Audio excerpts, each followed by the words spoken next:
Hey guys, how you all doing? Ali here, welcome to the channel. Today's video, I'm in Oldham. I'm a little bit lost. I'm going to a restaurant called AJIA. Looks really posh, looks really nice. I think it's pronounced AJIA, or is it Pan-Asia? It looks good. I think it's on the right here. Drove in.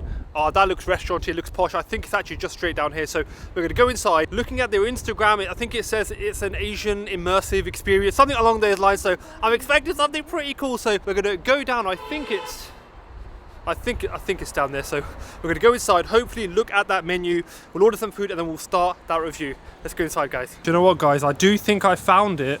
It's in here. Okay. I turned the screen the wrong way around, so hopefully I've got the actual restaurant. If I can just show it to you. AJIA. Let's go inside, start our review. Right guys, so we are inside. Looks nice in it, lots of seating, lots of tables. The menu itself looks pretty cool as well. What I'm going to do is just look at it with you. I'll break down what I'm going to get. Kind of like a Pan-Asian style sort of menu. So we've got lots of different things for you. So we've got quite a large starter section. We've got a donburi section, which is a Japanese style of eating. I think it normally has rice and egg with it. Yeah. I don't know my Japanese super well, but I'm sure I've had that a few times in restaurants. We have steaks here, sides there, pasta, burgers. I'm not going to have the burgers today, and we've got main. So I think what I'm going to do is go for something along the lines of maybe like a lamb rack, something like that, and then maybe a katsu curry. I do enjoy katsu curry. And then I'll get a couple of these, but you got to stay around if you want to know what I get. So yeah, those are sort of quick shots of the menu really. I've got a few different things. Because it's such a wide menu, honestly, I think I've got some good looking stuff, but there's so much to try, guys. There's so much to try. I think I've made some good selections. Placed my order. Should be coming out any second now. Also got a couple of drinks, guys. Well, so I've been recommended to get the Blue Lagoon. Bubblegum. I hate bubblegum. However, I've been recommended to get Blue Lagoon with my friend who I'm with today. So we'll see.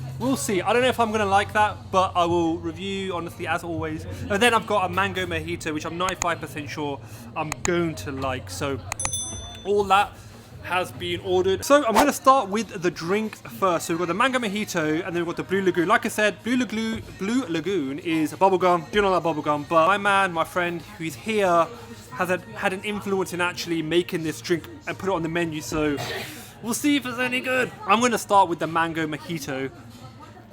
It tastes exactly like I imagine it would. I love mojitos. Follow me on Instagram, you know I like the mojito clear away from my protein. Shout out to them. That's really good. It basically tastes like mango infused mojito, which is as described, so that's delicious. Moving on to the Blue Lagoon. So looks wise, I've got to say, it looks fancy. It does look good. So it's good for the gram. It's good for the YouTubes. But let's see how it tastes. I do not like bubblegum. No, it's not too bad actually. I hate bubblegum, but I don't hate this. I don't think I would order it, but as far as bubblegum drinks go, it's got a bit of fizziness to it. It kind of tastes like raspberry. Not raspberry, blueberry, sorry. That's not too bad. That's actually not bad, but the winner. Right, so starters are actually here. Drinks were tasty. I've gone for a little bit of a cool selection, I think. So gyozas, you guys know I really enjoy gyozas, so I'm looking forward to trying these. This looks like a soy dip with some sesame seeds in, or maybe some chili oil. Looking forward to trying that. Then we've got these cheese puffs. These look awesome. I've never had these before, but if they taste how they sound or look, I'm looking forward to that. And then these Gima nachos. So Gima, guys, is spicy mince. Got some cheese on this, some jalapenos on some nachos. That looks really good. I am going to start with the gyoza. I usually enjoy these. These look good as well. If you haven't had these before, these are a Japanese dish. Usually have some really nice filling inside, pastry on the outside. They're actually steamed and fried, so it's pretty cool how they're made. But I'm going to dip them into this soy. Crispy outside, decent filling on the inside. These are chicken. Good start to these. Good spicing. I like the actual soy. They add a bit of saltiness, which I enjoy. Moving on to these cheese puffs. Guys, these just look beautiful. Oh, they're still really hot. They look really nice. If you look at them, guys, they look like little parcels of pastry.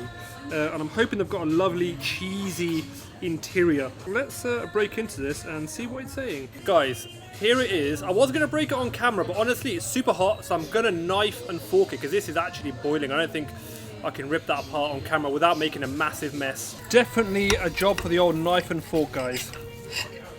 Ooh, okay.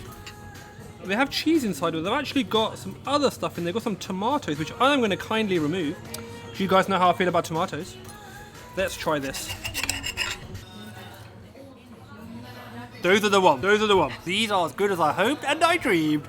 I love these. Sometimes I just love simple dishes like this. Got lovely flaky pastry, really deep body of flavour, lots of cheese, lots and lots of cheese. It's a massive injection of flavour. And actually a tiny bit of spicing in that too, which is coming through nicely. Guys, if you come in here, cheese puffs. I know it might not be something you'd think of. Get the cheese puffs. Get the cheese puffs. To these Schema nachos. Be exactly as they sound. They come out on this like long boat type thing rather than a plate, which is a pretty cool touch. Good for sharing actually. Put that in the middle of the table. Good for sharing.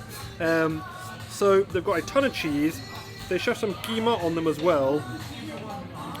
I love cheesy food. I love Schema. I love mince. Jalapeno there. Let's try that. There's actually quite a lot. It's quite deep now. It's deeper than I thought it would be. There's a ton of nachos in there. There's a good amount of cheese, good amount of meat.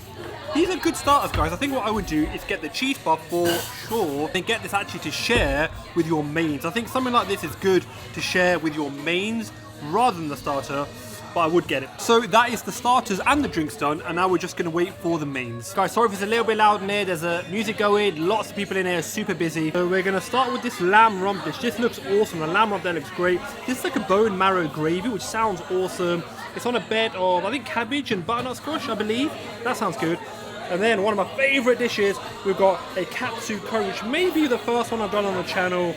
Maybe, unsure. Presentation is so important. When you go to, you know, a nicer restaurant, you're paying a little bit of a premium. You want good food, taste well, made well, prepared well, but you also want that presentation. It, I think, adds to it. We're gonna try this rump straight into the gravy. The rump is actually quite tender considering it's rump. The marrow gravy has got a really good body of flavour. Guys, I think I said there was butternut squash here. That's on the lamb rack dish. This is the rump, so we've actually got a bed of cabbage. This is garnished really well. There's some nice chunky potatoes. I think what I would do with a dish like this, because there's a good amount of meat, and you get these lovely chunky potatoes, what I would do is probably get a side with it. Now, what you want to get, be it salt and pepper chips, some mash, so I don't know, whatever it might be, I think I would get a little side with it, but that's because I eat a lot. It's still quite a sizey portion. You've got a lot of cabbage there, you've got a lot of meat, you've got a lot of potato. Love the crunch from the cabbage. Seasoned with like kale there, there's spinach, so it's like super healthy. Lamb rump can have the tendency to be a little bit dry, a little bit tough, but this is actually pretty soft. I think it's been cooked for quite a while, like slow cooked. It's got a good tenderness to it. That is a tasty dish. But I do think maybe, I don't know, like salt and pepper chips with it, I think that would be really nice. Right, moving on now to the Katsu curry. If you guys have noticed, rewind the video, see how many times I do this. Because I've got a new phone and I keep looking to the right when I should be looking at the lens at you guys. So presented a little bit differently to what you may expect on a Katsu. So the sauce is actually around the sides, which I think is cool. But this is a panko crumb breaded piece of chicken, fried on a bed of rice, with a Katsu sauce around the edge there. Right, make sure to get a bit of the chicken, a little bit of the rice, some Katsu as well. Chicken is lovely. Again, Katsu has a tendency to be dry. It's just one of those things because it's usually a thin piece of chicken that's been beaten to tenderize. It can be dry when you fry it. Very, very easy to do. This actually, as I'm dropping everything everywhere, is actually pretty tender. As far as Katsu goes, you're not going to get much tender than that, guys, especially for a thin piece of chicken. It's quite wide, so good portion size. I think the rice, I think I'd prefer like just like jasmine rice or something maybe rice that's a little bit fluffier, a bit clumpier. This is more like an Apna style rice, which is still good. We want to add the authenticity up, have something a little bit different. But what I would say, this is more of like a fusion-y type dish, therefore. So it's like a pilau. I think the sauce is really nice. I've had many Katsus. This tastes like a Katsu sauce with like a hint of like dal. And I mean that as a compliment. That's really nice. Definitely more on the fusion side rather than just a chicken Katsu. But I think that's a little bit different. I think that's a little bit unique. This was my restaurant. I'd sell that as a fusion dish because I think it's tasty. I think it's delicious. And I think the fusion aspect should be celebrated a little bit. Well guys, so I'm just outside in the car park. I've actually got a really sizey car park as it happens. So that was my review for AJIA. I think I'm pronouncing that right. These guys are wicked. It's nice to see a nice restaurant, fully halal in Oldham. You've got this, You got Zarax, which is also good, but it's just nice to see that they've got a diverse menu, really tasty. Enjoyed my time there, but that's going to take me all the way to the end of my video because I'm running late to my next review. I've got another review coming in Oldham, so if you want to see what that is, make sure you subscribe so you stay notified when I put that video up. But I'm going to see you all in that next video. Bye bye bye bye bye bye bye.